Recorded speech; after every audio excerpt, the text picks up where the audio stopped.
Me and my boyfriend have been together for a year.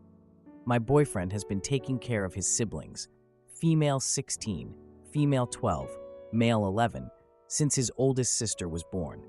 When he was 18, he moved out of his parents' house and took them with him. He currently has custody over all his siblings. He is a really hard worker, and I haven't seen him or his siblings struggle at all. They have all they need, and as far as I know, have never gone to bed hungry because of him. One of the reasons I fell in love with him is because of his caring nature, especially for his siblings. Not going to explain the whole dynamics as I know it, but when I say taking care, I mean he took care of them from buying food to helping with homework. He did it all. He was basically mom and dad for them, and he still finished school in the process. His youngest brother even calls him dad. His parents are the definition of deadbeats. The current situation with them is that they don't even know if their parents are alive, and they have no other family. These four are all that is left of the whole family. I slept over at his house last night.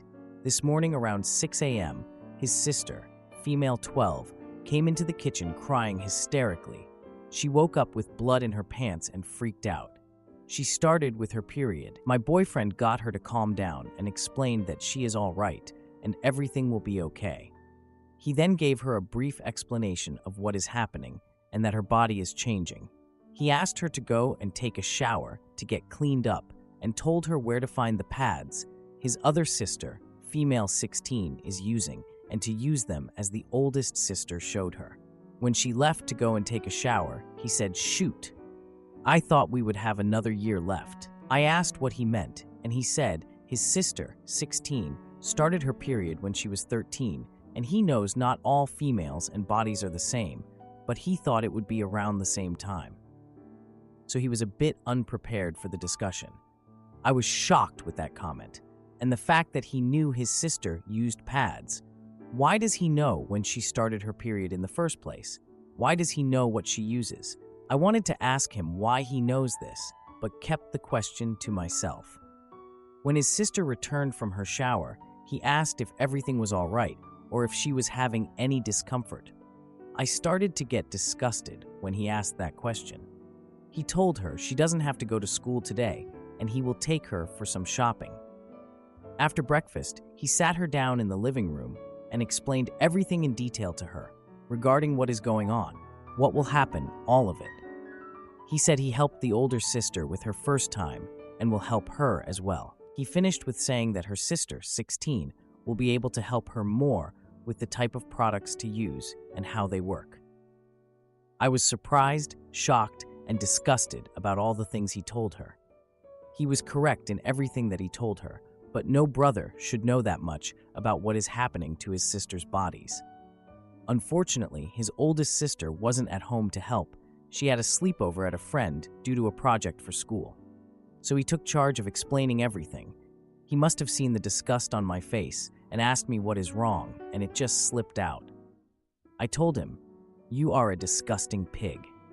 The words just kept coming out of my mouth. I couldn't stop talking. I told him exactly what I thought about the situation and that it's disgusting that he knows that much, especially about his own sisters, and is now trying to coach the younger sister on what to do. He just asked me to leave. He didn't argue, yell, nothing, just said, "Leave my house." I know I went about it in the wrong way, but my stance is the same. No brother should know that much about his own sister's body function. Now for the update. 2. Everyone saying he would leave me. You were right. He dumped me. I went to his house to apologize to him and his little sister. The 16-year-old was there as well. She slapped me and shouted at me, calling me vile names. She shouted at me for trying to break the family apart and trying to say her father is a child toucher. My now ex got her to stop and sent her to her room along with the other siblings. I wanted to apologize, but before I could even start, he told me to keep my mouth shut and listen. He forgave me before I even asked for forgiveness, but said what he can't forgive is the fact that I basically turned his little sister against him and making her doubt his intentions. It took him almost the full day to get her to talk to him, and she only talked to him after the 16-year-old assured her that he did nothing wrong and only wanted to help her like he helped her. His exact words were, You turned one of my children against me. That is something I can't and will not forgive. You are dead to me. Now, get the frick out of my house."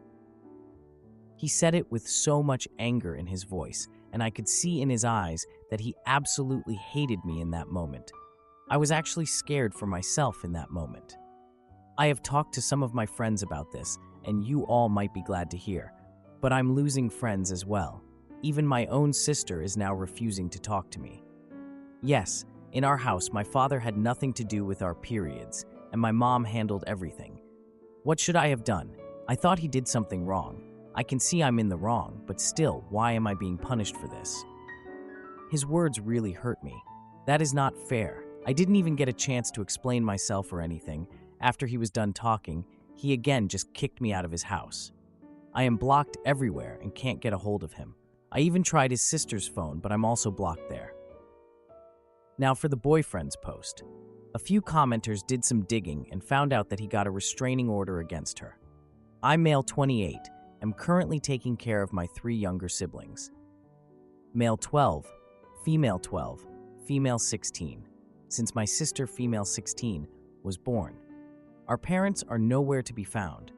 I don't know if they are in the same state or even in America at the moment, dead or alive. And I don't really care. I don't know what happened, but when my first sibling was born, everything was passed on to me, and the same with my other siblings as soon as they were born as well. Long story short, and to give a basic description, I am mom and dad to my siblings. I have taken care of them all of their lives. They know I'm their brother, but sometimes slip up and call me dad. Our home became completely toxic, and when I turned 18, I moved out into a small 2-bedroom apartment and took my siblings with me. I worked myself to the bone with taking care of my siblings, working, and school. It took me longer than I would like to admit, but I finished school and got a good job. I eventually saved up enough and bought a house for me and my siblings 4 years ago. I took the legal steps after I got my house, and my siblings are now legally in my custody. I did get in a bit of trouble from the social worker because I never reported anything, but all legal matter have now been settled. The reason for me posting here, a couple of months ago, like 4 or 5 I think, I broke up with my then girlfriend of 1 year. My little sister got her period, and I helped her through her first period. She got cleaned up, and then I explaining everything in detail to her. My now ex completely blew up on me and called me a pig, creep, child toucher, and a bunch of other things. My sister, female 12, just ran out of the living room and locked herself in her room. I told my ex to leave my house. It took me almost the full day to get my sister to talk to me, and she only did after my other sister, female 16, came home from a sleepover for her to talk to me. My sister, female 16, helped a lot by also explaining that I did nothing wrong. She even told my sister, female 12, that I helped her through her first period and that she is lucky because she now has 2 people to help her. Me and her, female 16. My ex did come back to my house, but I told her we were done and kicked her out again. The problem was that she started to follow us around, stalking us. Every store I went into, she all of the sudden was there. If we went to the park, she was at the park. I did block her and made sure that she was blocked on all of my siblings' phones as well, but we did start to receive phone calls and messages from other numbers that was clearly her trying to excuse her actions with a sob story. This went on for a month until she tried to sign my little brother and sister out of school one morning after I dropped them off with a fake permission letter. Luckily, the receptionist called me and I was able to stop her from signing my siblings out if school. That is when I filed for the restraining order. I got all the evidence, photos, messages, calls, everything, and we got the restraining order. Me or my siblings running into her at places dropped considerably. She has violated the restraining order a couple of times since then, and when I went to the police, they told me they couldn't do much, as it can't be proven that she is doing it deliberately. And when we run into her, she doesn't stop us. She just continues on her way or leave wherever we are at. I don't know how she knows where we are all the time, but I have seen her multiple times, even when I changed my schedule for when I do things, changed the stores where I buy groceries, shopping, everything. Recently, the house next to mine got put on the market for rent, and just who want to rent it. I noticed her showing up to the house with a real estate agent to look at the house. She came up to me with a smile and said, "I guess we will be neighbors from now on." I went into the house and showed the real estate agent the restraining order and then called the police. This time they took me seriously and my ex was arrested. My ex lost the house as the company is refusing here business, and the agent has given a statement to the police that my ex has asked specifically to rent the house next to mine. My ex was arrested but not imprisoned and only had to pay a fine. I am now receiving a bunch of calls and messages calling me an asshole for destroying my ex's life. She is being evicted from her apartment, same rental company. She might lose her job as she can't find a place to stay within her budget and possibly has to move back in with her parents living in a different state. Her own sister and friends are refusing to help her. Don't really know why they don't want to help her, but I don't see that as my problem, as long as my siblings are safe. Some of my own friend are calling me an asshole because me enforced the restraining order and causing my ex unnecessary problems, as she is really no threat to me, and I am now being vindictive. Now for a few important comments. She was a lovely woman when I got to know her, and when we started dating, she got along with my siblings until the morning she blew up at me for trying to help my sister with her first period. I don't know if she was acting or what happened, but she completely flipped after that. I also now know why her sister and some of her friends are refusing to help her L. That is her own doing the same with the situation she is finding herself in. Regarding her post, I will never take her back. That will not happen. My siblings are my priority. She is deranged if she thinks that I will ever take her back or even consider it. Regarding some of my friends that are saying I'm taking things too far and being vindictive, I didn't mention it in my post and didn't really want to make it a gender issue, but the friends who are saying I'm going too far, being vindictive, and that she is no real threat are also women. I will have a conversation with them and explain everything in detail to them again. If they still don't agree with my actions, I will cut them off. The only reason I'm giving this chance to them is because they have helped a lot with my siblings, especially my sisters when I came to advice. Am I the idiot for reporting a creepy lawyer to his HR for blocking doorways and harassing women? There's this guy, 50s, who works at a different company in the same business building as my company, who blocks the doorway by leaning against one side and extending his arm out across it if a woman happens to be arriving at a doorway at the same time as him. Never says anything. Just does this eye contact smile thing for maybe 3 seconds and then allows us to go through. Today it was finally my turn. I got to the main building door right after him, so instead of holding it open so it didn't close in my face like most people do, he just holds it open and stands there with a smug smile. It makes me nervous. I go, can please enter the building? I need to clock in. And he does this whole, wow, geez, fine, sorry, before stepping aside, still holding the door open for me. So I said, stop doing that. We all hate it, and just went in. As soon as I turned the corner from the lobby, I half ran to the stairwell so I wouldn't have to share the elevator with him. I don't even know what firm he works for. According to my closest coworker, HR won't do anything because he's not an employee. A male colleague helped us figure out which company he works for by following him up the elevator coming back from lunch. It's a law office on a higher floor. Another coworker took one of your suggestions and wrote an email to the building's management office. I went to my department manager and carefully asked if this sort of thing were to happen, would I report it to our own HR? And he said it should at least be on record, even if it's hard to prove, which made me give him the fry eyes, IYKYK, but I went back and typed up an email and sent it, CC'd him, and BCC'd other women that I have specifically seen or heard them deal with him. If he thought I was being hypothetical, now he knows I wasn't. The colleague who followed him to the law office joked that we should hand-draw flyers of him to warn people and put them in the elevators. Now for a few comments. Haunted Bunny Doll. Go to his building, Find his manager and explain he is causing problems if he is doing it only to women, harassment, and misogyny." Then OP replied, "This is a good idea. I don't know why this didn't occur to anyone. Maybe because it's not sure we have the right to do that. It's a law firm, and I work in a call center. Should we do an email first, or maybe a few of us just storm their office? Lol. I am the Lizard Queen 666. Is he holding the door open in a way that forces you to duck under his arm? If so, there's no way I would enter that way. Let go of the door. I'm not walking under your armpit. Move away from the door so others can enter." Then OP replied, "Yes, exactly. Like, I dare you to..." I am the Lizard Queen 66. That's reprehensible. He's making himself dominant. I assume he only does that with women. I would definitely consider how to figure out who he works for. I would start by using my phone to video my approach to the door and capture his shenanigans. Or at least get his photo. Then go to the reception at each business and try to find him. Maybe say that he dropped something on his way in and your office manager is trying to identify the rightful owner.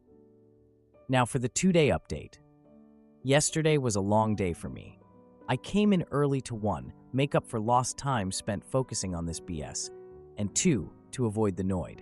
Although someone ran into him in the afternoon and went straight to our manager and said, "Moy, he's still doing it, so as far as yesterday, not much has changed. It's only been a day. Who does he look like?" I got this question more than once, so I asked around what celebrity did we think he most resembles, and we all agreed he looks like the jump to conclusions guy from the movie Office Space. It's freaking true, except he's a lot taller, over female 6 at least. Thank you so much for all your support and suggestions. I've never been advised about pepper spray so much. I do carry it, but the one time I had to use it, it got in my eyes too, so it's become more of a last resort tool. I told everyone in the bullpen about whipping out our phones and taking a pic or video, including people who happen to notice from a distance. In the moment, I think a lot of us kind of freeze up. I did. So having a plan of action ahead of time really helps. I took one person's suggestion about wearing huge headphones. The theory is that because people who wear those are in their own little world, it's acceptable to show no concern, which makes attention seekers feel less significant. So I wore mine today and got here at my normal time, but no one was hanging around the main entrance. Not sure if that's because the email or not. It's probably too early to hear of any official steps taken, but I did feel kind of young and cool on the light rail. Way more comfy than my AirPods. One person DM'd me the song De Todo Un Poco from Dirty Dancing and said next time someone should cue it up on their phone, blast it and start a limbo line, all genders welcome. Several folks asked about what I wrote in the email, so here's a copy-paste of it with identifying details omitted or changed. I'll post another update when more happens, hopefully today. I keep rereading the email and my stomach has been flipping over and over like I'm a kid about to get in huge trouble. Blah! 2. HR department at the law offices of blank and blank. I am writing on behalf of myself and several employees at call center company located on the 3rd floor of our shared building to inform you about some workplace harassment we have been experiencing. For several weeks now, an employee at your firm has been intentionally intimidating women by interrupting their path of travel to and from our offices by blocking the doorway with his body in order to force an interaction. He will not move aside until some kind of verbal exchange has happened. He only does this with women, as far as we've observed and documented, which makes us inclined to call this intimacy harassment. This behavior is of course unacceptable. This individual creates a very uncomfortable work environment despite being in different organizations on different floors. He will often be the first interaction of the day, as he seems to linger around the main building lobby and entrance in the mornings. He will also do this with the elevator doors by stalling them from closing or blocking access to the button panel. This has been setting a tone that interferes with having a secure working experience. Many of us have made multiple attempts to address the issue with this person directly, including myself, who told him firmly that we do not like it when he does this. We are requesting that your firm take immediate action to investigate and address this issue. This has already been discussed with our department manager and HR department, and they are looking forward to hearing from yours. I have CC'd them on this email, as well as the Blah Blah Plaza building manager. It is fair to assume that with 6 different organizations sharing this same building, our employees are not the only ones experiencing this.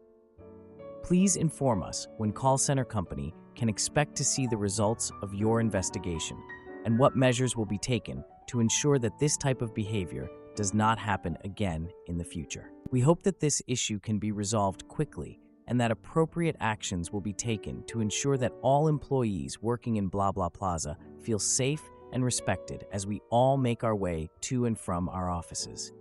Sincerely, with gratitude. Okay, I have to get back to work. I will keep updating. Now for a few comments. Phoenix Isaramak. That email is professional. If you get in trouble for it, that's actually not your fault, but some sexist's choice. I'm very proud of you. Now for the post. Thank you. Rewrote it and paced about it for a couple hours before I hit send. Ran it by my boss twice. I've never sent an email this serious and professional, legal this before, and to a freaking law firm.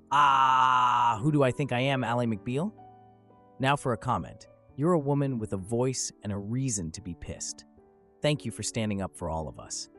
Don't let the imposter syndrome get you, because your point is valid and important to be heard. Law firms should be more concerned about the behavior of their employees, not less. Some guy being skeezy opens them up to lawsuits, and that's something they need to know is happening. Super proud of you. I know I said it twice. I'm a little odd that way, because so often we are not praised for standing up for ourselves and others. So I insist on being a tad over the top about it. Am I the idiot for divorcing my husband and taking full custody after he started tracking me and our daughter with AirTags? Okay, so my husband has been dealing with some major issues. We have not yet figured out what it is, but he has been dealing with certain delusions. For example, it all started 6 months ago when he was convinced he had caught me cheating because he found a document saying so on my laptop. When I arrived home and he tried looking for it to show me, he obviously couldn't find it. He is going to therapy, but as of right now, we are technically separated and living in different rooms. It's just because this keeps happening. A certain insecurity eats itself into my husband, and he becomes convinced that it's the truth. He either dreams proof, or he just convinces himself that anything is proof. I like what he does with the therapist, but I honestly don't see it getting better. Last week, he was mad at our daughter, 15, because she didn't want him to drive her to prom and make pictures with her. When I went to ask her, she said that that was not true. She had talked to her dad about what she would like to do when she graduates in 2 years. Her father just got really mad at the perceived slight. The problem is that he keeps talking to people about the issues. I was already wondering why so many mutuals stopped responding to me. But apparently, they all think I'm an awful human being and terrible spouse. I just want to tell people what is going on. Also, so they are aware that my husband is basically lying to them, and for them to tell me delusions that he might be having that I don't know. But at the very beginning of his therapy, he begged me not to tell anyone because people would think he is crazy. My sister said that it would also be a jerk thing to do that would basically feed into his delusions. I just feel like I am done. Am I the idiot? Now for a few comments. R Stock 1962. Is this therapist also a psychiatrist? I'm by no means an expert, but it sounds like therapy isn't what he needs, and maybe the therapist actually believes what he is saying as well. I think a more aggressive approach is needed. Then OP replied, he doesn't trust me, so he doesn't tell me. I know he gets professional help because he introduced us, but as far as I know, it's a therapist, not a psychiatrist. Boo Squad therapist here. If he's having episodes or periods of delusions, psychosis, then a therapist alone isn't going to cut it. Regular 3540. But a responsible therapist would insist he see a psychiatrist for delusions, wouldn't they? Unless he's not being honest about his problems. D-verse. The therapist might not be aware that the things he tells are delusions. Minor delusions like, I caught my wife cheating by reading a document on her PC, and my daughter doesn't want me to drive her to prom. might not be easily perceived as delusions by the therapist, Venerdygral, especially if he's not telling them they are delusions, as he does not seem to have any progress discerning what's real. Abstract Engineer 2000, this is serious. It's already affecting OP and now her daughter, which should be a red line. In future, it may escalate to violence. It's time to go ultimatum mode. Either he takes treatment for whatever disorder or complete separation divorce ASAP. Cerulean Fury. So I'm assuming these are real, actual delusions while giving this advice. First and foremost, if he hasn't yet, he has to see a neurologist to rule out any physical causes, i.e. brain tumor. And second, can you have a therapy session with him and his therapist? Tell them what is going on with your friends and family and come up with a mutual solution. With the therapist there, they can help your husband see how this is affecting everyone. IMO, this is really messy and could potentially devolve into a dangerous situation. It's not fair to anyone involved. I think if they are real delusions, I would need to tell those very close to us, only ones I knew loved him and would protect him, ideally with him by my side while I told them. But in a big one, I would need to speak with him and his therapist about it first. This needs a professional, delicate hand to guide it. You need help with this too. You, at the very least, need someone, a friend or family member you can trust to lean on, but you should also have a professional to talk to and help you cope with this. Not the idiot. Just needs to be handled in an extremely delicate way, with much discernment, professional guidance, and love as humanly possible. Then OP replied, "Obviously I am not in the medical field, but I can't describe them as anything else, mainly because we have not done any of the things he convinced himself of. For example, he was convinced our oldest daughter, 19, was pregnant because she said no to sushi. She was just not in the mood for raw fish. So my husband obviously became obsessed with the idea that our daughter was pregnant. He would go to full rant saying how dare she, we gave her everything, etc. Judgment, not the idiot." Now for the 5-month update. I thank everyone for their supportive words, especially the people that have been through something similar. Thank you so much for sharing with me. It makes me feel less alone. Also, just because I have seen that a lot of people have not been able to read my first post. I have tried everything, from getting him to a real psychologist to having him committed. I have tried with his doctor, with my mother-in-law, and with my lawyer. But he has not broken the law or actually attacked me, just threatened to unalive me and our daughter for being intimacy workers. But to the police, that does not matter, because we don't matter. So please, all the suggestions you have, and suggestions to get him committed, or that he might have a tumor, or dementia, or schizophrenia, please stop. I have no fight left in me. I also have no legal ground over him. I can't care anymore, or I will drive myself insane. He still has a support net. He will never be alone. But that man is dangerous to me and my daughters, and the duty of a parent is above all else. So again, please stop suggesting what he could have or what I should do regarding him, because that job is no longer mine. First off, thank you all for your feedback and support. I took some time to process everything, and honestly, I was at my breaking point. The situation has escalated in ways I never imagined, and I've made some tough decisions. After I posted, things started to unravel quickly. About 5 months ago, when my husband's behavior first started escalating, I quietly consulted with a lawyer here.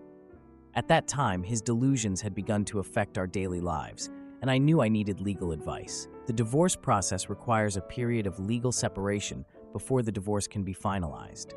We initiated this process, and I requested full custody of our 15-year-old daughter, given her increasing fear of her father. The court was also concerned and ordered a psychological evaluation for my husband to assess his mental fitness for parenting. A few weeks into the legal separation, my husband's paranoia worsened. He started placing Apple AirTags in my car and in our 15-year-old daughter's backpack, tracking our every move. My daughter was the one who found the AirTag in her bag and was terrified. When I confronted him, he insisted it was for our safety, but it was clear to me that his paranoia was spiraling out of control. This incident deeply affected our daughter, who began refusing to see her father. Around this time, my mother-in-law reached out to me. She was concerned because my husband had accused her of cheating on his father, something that was completely out of character for him. Father-in-law didn't believe it for a second, but was deeply worried about his state of mind. Her reaching out was a small but much-needed relief. She acknowledged that his behavior was erratic and offered her support, knowing that something was seriously wrong. My older daughter, 19, had also become involved in the situation. She had been quietly documenting her father's behavior for months. She recorded 3 different occasions where my husband went on delusive rants. The first was about how I'm supposedly cheating on him with one of my coworkers, a man I barely interact with. The second was about how our 15-year-old daughter was secretly dating someone older and lying to him about it. The third was about how the entire family was conspiring against him to make him look crazy. Watching these videos was heartbreaking, but they validated everything I'd been dealing with privately. Things escalated further when my husband almost attacked one of my colleagues. He had convinced himself that this man was the affair partner I was supposedly seeing behind his back. It took all my strength to physically separate them before the situation turned violent. As the legal process continued, my lawyer informed me that due to the severity of the situation and the psychological evaluation ordered by the court, my request for full custody was strongly considered. In Spain, courts typically prioritize the well-being of the child, and given my husband's mental state and the danger he posed, it seemed likely that I would be granted full custody of our 15-year-old daughter. She had made it clear that she didn't want to see her father, and the court was taking her wishes into account. In the midst of this, my 19-year-old daughter decided to take matters into her own hands. She posted the 3 videos she had recorded of her father's breakdowns on Instagram, along with a compilation of texts, photos, and other evidence she had collected over the past few months. Her intention was to show the world what we had been enduring, but it quickly turned into a public spectacle. The backlash was intense.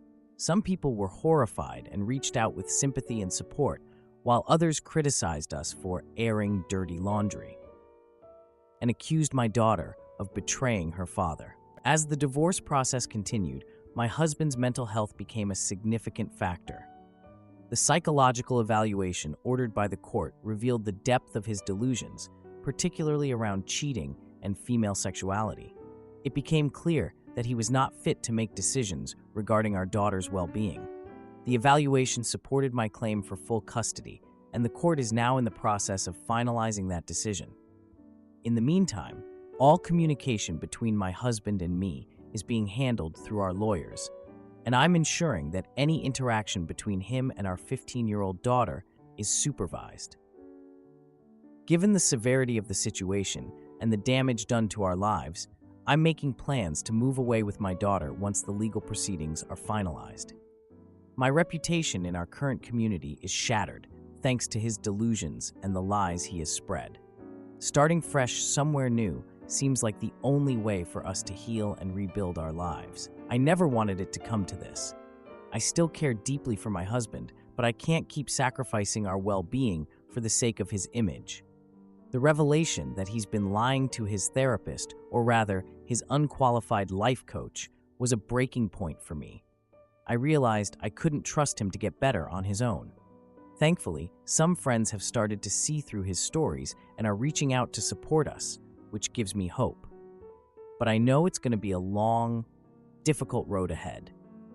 For anyone else in a similar situation, please know that you're not alone.